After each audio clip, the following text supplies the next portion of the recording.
जय मां शेरा वाले भक्त, आइए सुनते हैं श्री दुर्गा सप्तशती का पहला अध्याय। महर्षि मार्कंडेय जी बोले, भगवान सूर्य के पुत्र सवर्णी की उत्पत्ति की कथा को मैं विस्तार से कहता हूँ, आप ध्यान से सुनिए। सूर्य की छाया से उत्पन्न सर्विणा जगत जननी महामाया की कृपा से जैसे मनवंतर के अधिपति बने, वह कथा सुनिए। प्राचीन काल में स्वारोचिष मनवंतर के चैतवंशी राजा सुरथ समस्त पृथ्वी के चक्रवर्ती राजा हुए। वे प्रजा को अपने पुत्रों की भांति पालन करते थे। यवन राजाओं से राजा सुरथ की शत्रुता हो गई। दुष्ट दलन राजा सुरथ से उनका भयंकर युद्ध हुआ और थोड़ी सेना होने से यवन राजाओं ने सुरथ को हरा दिया। तदंतर राजा अपने नगर में आकर राज्य करने लगे, तो भी अन्य शत्रु राजाओं ने राजा सुरथ पर चढ़ाई कर दी और नगर में भी दुराचारी मंत्रियों ने राजा का कोष, सेना तथा समस्त वस्तुएं छीन ली। तब राजा सूरथ हार कर अकेले ही घोड़े पर सवार हो शिकार खेलने के बहाने घोर जंगल में चला गया। वहां महर्षि मेघा का सुंदर आश्रम देखा, जो अहिंसक सिंह इत्यादि पशुओं तथा शिष्यों और मुनियों से शोभित था। वहां बैठे हुए महर्षि मेघा को राजा सूरथ ने नमस्कार किया और मुनि से उचित सत्कार पाकर उसी आश्रम में रहा। कुछ काल के बाद फिर वह अपने राज्य तथा प्रजा की चिंता में विचरने लगा कि जिस राज्य को मेरे पूर्वजों ने भली भांति चलाया और प्रजा का पालन किया, वह आज मुझसे चला गया। विदुष्ट मंत्री राज्य का पालन धर्म नीति के अनुसार कर रहे होंगे या नहीं, और मेरा मुख्य हाथी भी दुश्मनों के वश में हो जाने से क्या क्या कष्ट भोगता होगा।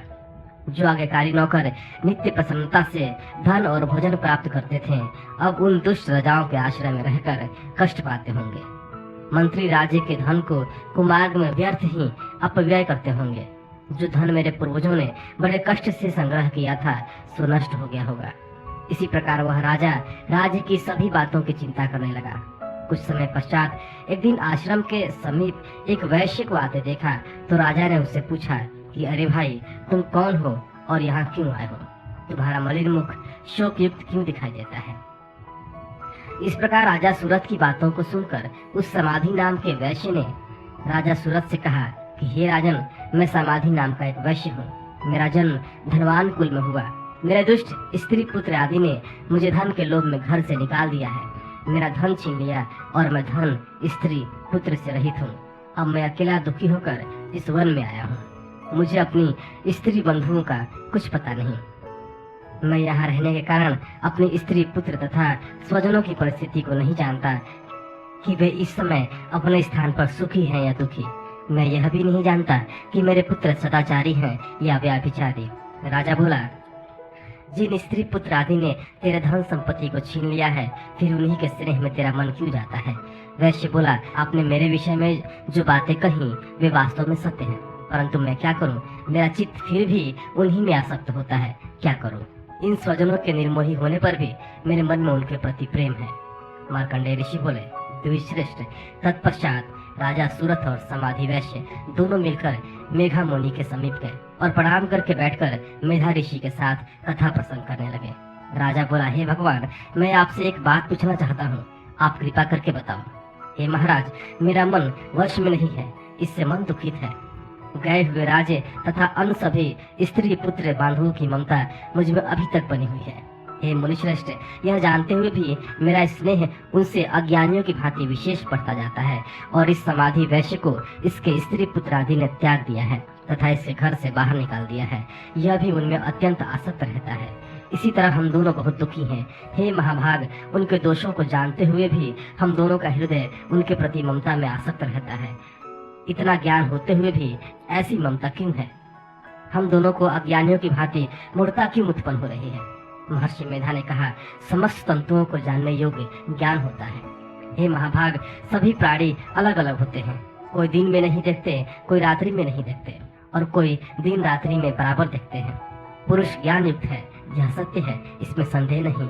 केवल उनमें ही नहीं, सभी पशु, पक्षी, मृग आदि में भी मनुष्य की भांति ज्ञान होता है। यह स्थूल ज्ञान होता है। जैसा मनुष्यों में आहार आदि की इच्छा उत्पन्न होती है, वैसे ही पशु पक्षी आदि भी आहार, विहार, निद्रा, मैथुन आदि की इच्छा भांति भूख होने पर भी ममता वश अपने बच्चों को चोंच में स्नेह से चुगी देकर प्रसन्न होते हैं। हे राजन, मनुष्य भी अपने पुत्र पौत्रों से इसी भांति बर्ताव करते हैं। वह पालन पोषण इस इच्छा से करते हैं कि जब हमारी वृद्धावस्था आएगी तब हमारा पालन पोषण वे करेंगे। क्या यह तुम नहीं देखते कि पुत्र आदि इनका भरण पोषण न भी करे तो भी माता पिता करते हैं, क्योंकि विश्व की स्थिति को रखने वाली महामाया के प्रभाव से वे मोह के गड्ढे में डाल दिए गए हैं। इसमें कोई आश्चर्य नहीं है, क्योंकि यह भगवान विष्णु की योग निद्रा है जिससे संसार मोहित हो जाता है। यही भगवान की महामाया है। वह भगवती देवी बड़े बड़े ज्ञानियों के चित्त को जबरदस्ती खींचकर मोह में डाल देती है। इस देवी ने ही चराचर विश्व को उत्पन्न किया है और यही देवी प्रसन्न होकर भक्तों को वरदान देती है जिससे मुक्ति मिलती है। वही मुक्ति की परम हेतु और सनातनी ब्रह्म ज्ञान स्वरूप विद्या है। राजा बोला, हे भगवान, आप जिसे महामाया कहते हैं वह कौन सी देवी है? वह कैसे उत्पन्न हुई और उसका क्या कार्य है? उसका स्वभाव, स्वरूप, उत्पत्ति इत्यादि के विषय में मैं सुनना चाहता हूँ, सो आप सभी वृतांत मुझे सुनाइए। ऋषि ने कहा, वह देवी नित्य है और सब चराचर में व्याप्त है, तथापि उसकी उत्पत्ति अनेक भांति से है। उस कथा को तुम मुझसे सुनो। वह भगवती देवताओं की कार्य सिद्धि के लिए उत्पन्न होती है और अजन्मा उत्पन्ना कहलाती है। जब भगवान विष्णु संपूर्ण विश्व को त्याग अंत में जल ही जल करके योग निद्रा में शेष शैया पर शयन कर रहे थे, उस समय विख्यात मधु और कैटभ नाम के दो घोर असुर भगवान विष्णु के कान के मैल से पैदा होकर ब्रह्मा जी को मारने को तैयार हुए। ब्रह्मा जी विष्णु भगवान के नाभि कमल पर स्थित थे। उन दोनों भयंकर असुरों को मारने को आता देखकर और भगवान विष्णु को सोता हुआ देखकर ब्रह्मा जी योग निद्रा की प्रसन्नतार्थ एकाग्र मन से स्तुति करने लगे, जिससे कि भगवान विष्णु के नेत्रों से भगवती योग माया अपना प्रभाव हटा ले और भगवान जाग पड़े। वह योग माया विश्वेश्वरी, जगत माता, स्थिति संहार करने वाले भगवान विष्णु की अतुल तेज वाले निद्रा स्वरूप अनुपम शक्ति है। ब्रह्मा जी बोले, हे महामाये, तुम स्वतः अर्थात देवताओं को पालने वाली हो, तुम स्वदा हो, तुम वषटकार स्वर हो, अमृत भी तुम ही हो, अक्षरों में स्वर तुम ही हो तथा नित्य आदि मात्रा भी तुम ही हो। हे देवी, तुम ही संध्या सावित्री और संसार की जननी हो, और हे मातेश्वरी, विश्व को उत्पन्न, पालन और संहार करने वाली आप ही हो। आप ही महाविद्या, महामाया, महामेधा, महास्मृति और महामोहा, महादेवी, महासुरी हो। आप ही समस्त चराचर के तीनों गुणों सत्य रज तम को उत्पन्न करने वाली प्रकृति हो। आप ही काल रात्रि, प्रलय स्वरूपा महारात्रि तथा दारुण मोह रात्रि हो।